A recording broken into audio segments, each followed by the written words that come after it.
So in summary, protective tariffs were a big point of contention between North and South leading up to the Civil War, but it was ancillary to and directly influenced by the South's dependency on slave labor, which they would do anything to preserve and defend. Now, what about the states themselves and some overtures to the process of eventually abolishing slavery? Well, this was happening.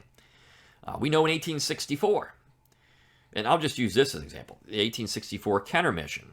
Jefferson Davis proposed to send a man named Duncan Kenner to Europe to try to gain European support for the Confederacy. And his pitch was, well, if you recognize the Confederacy and help us break the blockade, and you supply us with food, weapons, whatever we need, we will abolish slavery.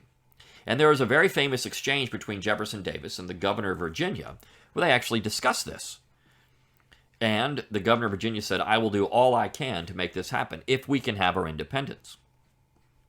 So you see, the southern states were certainly open to the possibility. And if Article 1, Section 9 applied to every state in the Confederacy, there could be no discussion about this. Now, Jefferson Davis would have to make overtures to each state, and each state would have to do it on their own. And this was going to be a hard sell in some places. There's no doubt about it. This was said, would states have done this is another question. I'm not so certain South Carolina or Mississippi, Jefferson Davis's home state, though he did have a lot of sway there, or Alabama, or any of the original 7 Confederate states. I'm not so certain any of them would have been so interested in abolishing slavery in 1865. So this could have been an empty promise, but maybe some of the other states would have. They would have done it in their own way. There would have been a Confederate emancipation rather than what we got out of the United States. It might have been a compensated emancipation plan. It might have been a gradual emancipation plan. Who knows what would have happened?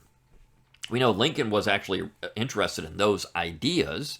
Even in 1862, he proposed that an amendment, he actually wrote it out. If you go and look at his address, and I have a class on that at McClanahan Academy, Reading Abraham Lincoln. If you look at his address to Congress in December of 1862, he outlines an amendment to the U.S. Constitution, which would have gradually abolished slavery. Not immediately, but gradually. And you would have had slavery. If Lincoln's amendment had actually been passed and ratified, you would have had slavery in the United States until the 1920s or so, because it would have taken time. And you might have seen something like this happen in the South as well. Maybe it would have graduated a gradual emancipation plan. Maybe it would have been a compensated emancipation plan.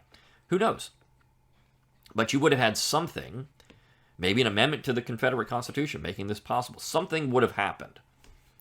Now, we also know that there were whispers early in the war, 1862, that there was a discussion of this proposal to gain European recognition. You see, because the blockade was the real death knell to the Confederacy. It wasn't the battlefield. I mean, they ultimately lost there. But what really led to the death of the Confederacy was the blockade. This is what Winfield Scott said in 1861. We'll just put up a blockade.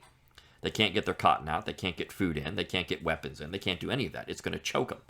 And that's essentially what happened. So the blockade is what the Confederacy was always interested in breaking. And if they had the British do it, if they had the French do it, well, then you've got a situation where you can then work your independence. And this is what Davis always said. This is the Hampton Roads Conference. I actually did a great episode on this in the real story of the Hampton Roads Conference. Instead of the Lincoln movie, the Steven Spielberg history, which was completely off. But this was the point when there were some whispers about, well, you can come back in the Union. Jefferson Davis said no independence. Lincoln even said, well, this is you can come back and you can keep slavery. You can vote down the 13th Amendment. You can do any of that. Just come back in the Union. You can keep it. And Davis's response to this is no independence. We're not coming back in the Union. So you see, independence was more important to them than anything else.